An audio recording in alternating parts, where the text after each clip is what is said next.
2nd February 2026 claim and অবজেকশ্যনসমূহ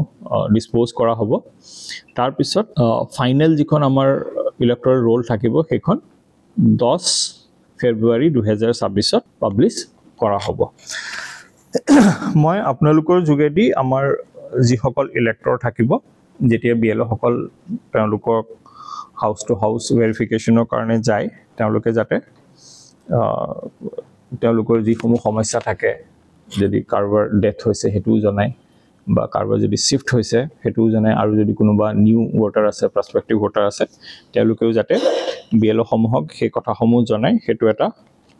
অনুৰোধ থাকিব so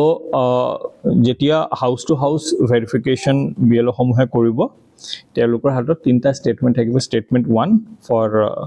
correction of ER entries basically statement 1 যিখন থাকিব হেখন pre-fill form তাত যিসকল অলৰেডি ইলেক্টৰ আছে তেওঁলোকৰ ডিটেইলছ সমূহ থাকিব আৰু তাতে যদি কিবা কাৰেকশ্যন থাকে তেতিয়া হলে সেই ইলেক্টৰ জনে বিএলঅ জন যেতিয়া হাউস টু হাউস ভেৰিফিকেশ্যনলৈ যাব তেতিয়া সেই কথাটো তেওঁলোকক জনাব পাৰিব ষ্টেটমেন্ট 2 খন বেসিক্যালি আনএনৰোলড এলিজিবল সিটিজেন যিসকল থাকিব তেওঁলোকৰ কাৰণে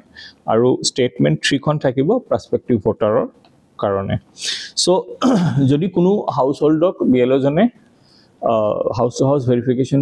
কৰিবলৈ যাওঁতে নাপায় তেতিয়া হলে বিএলঅ জনে তিনিবাৰ সেই হাউসহোল্ডটো ভিজিট এটলিষ্ট তিনিবাৰ তেওঁলোকে সেই হাউসহোল্ডটো মানে ভেৰিফাই কৰিব লাগিব তাৰোপৰি যিসকল ডি ভোটাৰ থাকিব ডি ভোটাৰ সকলৰ নামটো ষ্টেটমেন্ট 1 যিখন থাকিব প্ৰিফিল্ড ফৰ্ম তাতে তেওঁলোকৰ নামগিটা নাথাকিব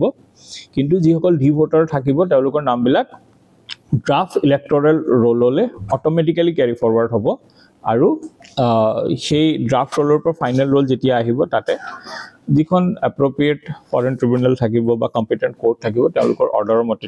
ডি ভোটাৰৰ ওপৰত যি কৰিবলগীয়া থাকিব সেইখিনি কৰা হ'ব তাৰ উপৰিও যেতিয়া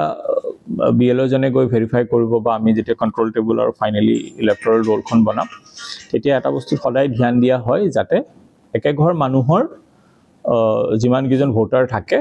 তেওঁলোক যাতে একেটা সেকশনৰে পাৰ্ট হয় সো হেতু এটা বিশেষ